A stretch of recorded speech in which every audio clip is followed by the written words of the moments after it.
అయ్యా ఆ గాలిగాండి పక్కకొచ్చానండి. వచ్చాడా పట్టుకొచ్చావా? ఎస్ సార్ వచ్చాడండి.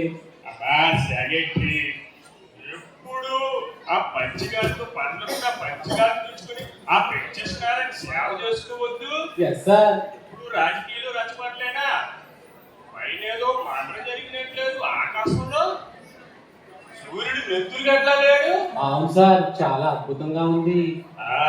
మనిషి అన్నాక కూసంత కళ కోసం ఉండాలయ్యా. ఉత్తిని తిని నువ్వుంటే మనిషికి కొట్టి తేడా ఏంటుంటది? సర్లే సార్, ముందు మీరు ఒకసారి వాటితో మాట్లాడిస్తే మళ్ళీ మన ఎలక్షన్ క్యాన్వాసింగ్ బయలుదేరాలి. సరేలేదు, ఎప్పుడు ఉండే న్యూసెన్సేగా. సరే వచ్చాడంటాగా, లోనికి పంపించు పంపించు. ఒరే బాబు గాలి రా. అయ్యా నల్లాడు ఉండాలయ్యా.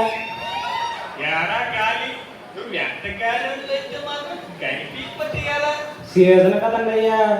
ఎలా ఉందంటే బిజినెస్? ఏం బిజినెస్ అయ్యా, బంగారం వెండి రేట్లు అలా పెరిగిపోతా ఉంటే మా బిజినెస్ లా తగ్గిపోతున్నాయి అయ్యా. ఇది కాదన్నట్టు ఈ మధ్య జనాభా బాగా తెలుగు మిడిపోయారయ్యా. అదేంట్రా? అదంతే చెప్తామయ్యా, యాభై ఎట్లు చూసినా సరుకులు ఇప్పుడు బంగారమే అంటే అదేనయ్యా రోల్డ్ గోల్డ్. సర్లేవా, రోజులన్నీ ఒకేలాగా ఏంటి? తమరికి ఏంటండి ఎన్నైనా చెప్తారు. ఎంతగా నన్ను పిలిపించే కారణం ఏంటయ్యా? మనకి ఎలక్షన్ కదా స్టార్ట్ అయ్యి ప్రచారం మొదలెట్టాం. కాకపోతే ఏడుపంత ఈజీగా కనపట్లేదురా. దానికి నానే చేతనయ్యా. నువ్వు ఒక తెడ్డేస్తే గాని ఒడ్డెక్కలా లేవురా. అయ్యా మీరు ఏం చెప్తారు నాకైతే అర్థమవుతుంది కాదయ్యా. ఏమీ లేదురా గాలి, నీ గ్యాంగ్ మొత్తం రంగంలో దింపి ఓటు చోరీ చెయ్యాలిరా. ఓటు చోరీయా? అదేటయ్యా, బంగారం చోరీ చేశాను, వెండి చోరీ చేశాను, దస్కత్తులు చోరీ చేశాను, ఈ ఓటు చోరీ ఎప్పుడు చేయలేదయ్యా. ఓటు చోరీ ఏంట్రా?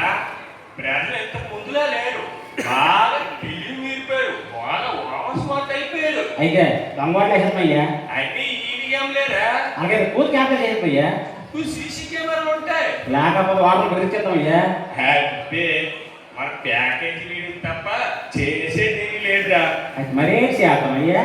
నేను చెప్పినట్టు మీ గ్యాంగ్ని రంగంలో దింపి ప్రజల ఇళ్లలో పడి ఏంటి దొరికిన అపోజిషన్ పార్టీ ఓట్లు చోరీ చెయ్యాలిరా. అపోజిషన్ పార్టీ ఓట్ల ఆటలు ఎలా కనిపెట్టాలండి బాబు? అబ్బా గాలి, మనిషి అన్నాక పుసంత నిదానం ఉండాలి. తొందర పెడితే మనిషికి కంగారికి తేడా ఏంటుంటది? ఇగో సెక్రటరీ. ఎస్ సార్, చెప్పండి సార్. వాటర్ లిస్ట్ అదే అదే.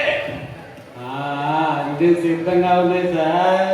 శభాస్, నీ దసరం బొడ్డు పిఏకి తక్కువ, సెక్రటరీకి ఎక్కువ. సెక్రటరీ అంటే నీలా ఉండాలి. ఇదివరా గాలి, ఇది అపోజిషన్ పార్టీ ఓటర్ లిస్టు. ఓకేనా? ఇక పని మొదలెట్టిసుకో. అయ్యా మరి దీని పేమెంట్? రే గాలి, ఏది ముంచుకోలేరా? గెలిచాక వడ్డీతో సహా పుట్టేద్దాలే. సరే గానయ్యా, ఇక్కడ చిన్న సందేహం వచ్చిందయ్యా. సందేహం? రే సందేహం అనేది గాలి లాంటిదా, కడుపులో దాచుకున్న వరకు ఉబ్బిపోతాయి. త్వరగా వదిలేసే. అయితే అయ్యా ఎంత శాతం కదా, ఒక ఎలక్షన్ మీరు ఓడిపోతే ఈ మాట నువ్వు అన్నావు సరిపోయిందిరా గాలి. లేకుంటే డొక్కలో పొడిచి దిక్కులో పడుకోబెట్టింది. సెక్రటరీ, మా సారు నెగ్గితే ప్రజాస్వామ్యం గెలిచింది అంటాం, ఓడిపోతే ఓటు చోరీ అయింది అందుకే ఓడిపోయామంటాము. అయితే అయ్యా మీ కట్టికి రెండు వైపులా పదవుతా తప్పదయ్యా. సరేలావా, చెప్పిన పని చేసుకోపో. సరే సార్, మన ప్రజలకు బయలుదేరాలి. పద.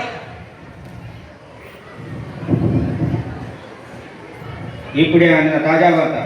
ఎమ్మెల్యే అభ్యర్థి చలమయ్య తమ సమీప ప్రత్యర్థి అయిన గోపాల్పై 15 ఓట్ల అత్యంత భారీ మెజార్టీతో గెలుపొందారు.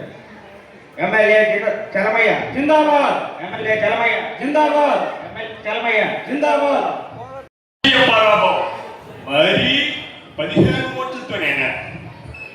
మొత్తానికి ఎలా ఒకలా గెలిచాం కదా sir.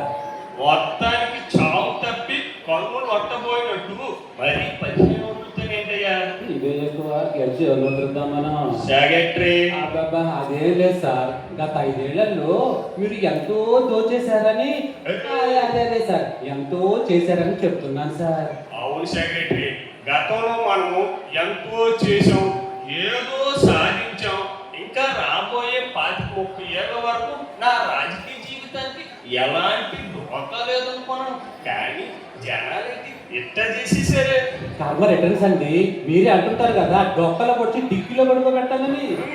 Secretary sir sorry sir. సరేలేవయ్యా, తప్పు నేను లేదులేవయ్యా. ఎందుకంటే నేనున్నటి వరకు నేను పులిని, నువ్వేమో పిల్లివి. ఇప్పుడు సీట్ రివర్స్ అయ్యింది, పిల్లేమో బ్యాండ్ ఇస్తుంది. సరేలే, దీనికి మనం తక్షణమే గురువు గారి దగ్గరికి వెళ్ళి దీనికి ఏదైనా పరిష్కార మార్గం ఉంటే చెప్పమని, లేకపోతే టెన్షన్ తట్టుకోలేకపోతాను. సరేనా? ప్రయాణానికి అన్ని సిద్ధం చేసావా? సార్. పద.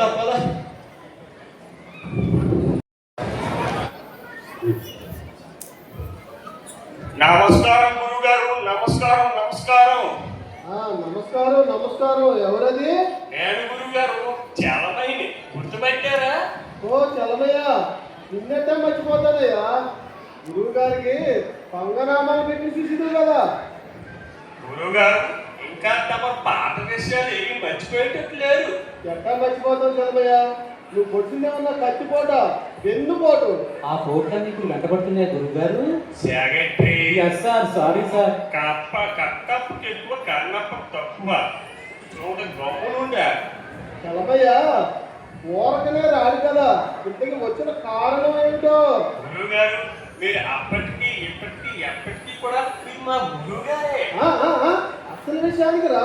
అయ్యా, మా సార్ ఈసారి ఎలక్షన్ లో అతి ఎక్కువ మెజారిటీతో అది తక్కువ మెజారిటీ విజయం సాధించారండి. ఆ విజయం ఇప్పటికీ కూడా నాకు పరాజయంగానే ఉంది గురుగారు. గతంలో ఎలాంటి పథకాలు ఇచ్చిపోయినా ప్రజలను భారీ మెజారిటీ గెలిపించారు. కానీ ఈసారి అన్ని ఉచిత పథకాలు ఇచ్చిన కేవలం 15 ఓట్లకే గెలిపించారు. గురుగారు ఇలా అయితే నా రాజకీయ జీవితం శాశ్వతంగా కొమ్మరైపోయేలా ఉంది గురుగారు. అయితే మంత్రాలకి చింతకాయలు రాలే రోజులు పోయాయన్నమాట. ఆ ప్రజలు బాగా తెలివిపోయారు చలమయ్య. అయినా సరే మనం చేసే పనులు బట్టే కదా మన విజయం అనేది నిర్ణయం అవుతుంది. మీ మాటల్లో మరణమేమిటో నాకు అర్థం కావట్లేదు గురుగారు. ఇందులో అర్థం కాకపోవడం ఏముంది? గతంలో నువ్వు చేసిన పాపాలే నీకు తిరిగి తగులుతున్నాయి అంతే.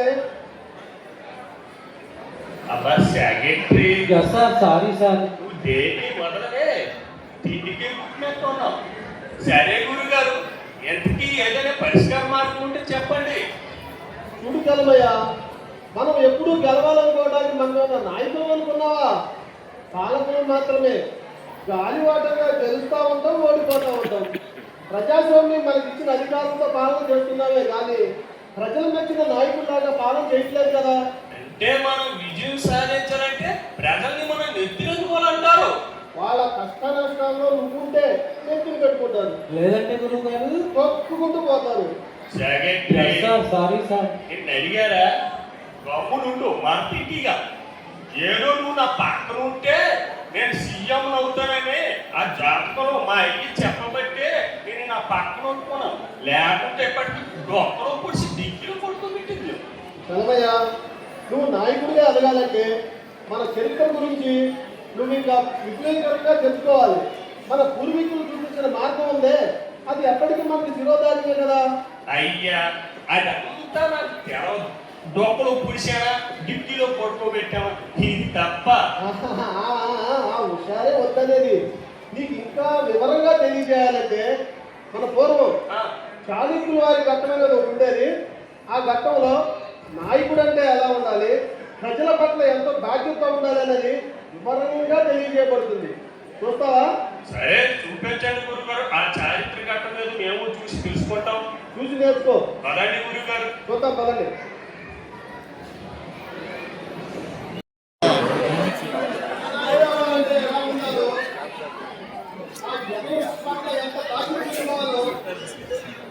జనం కోసం మనమైతే ఆ జనం ఎప్పుడు కూడా మన కోసం కుదరదా?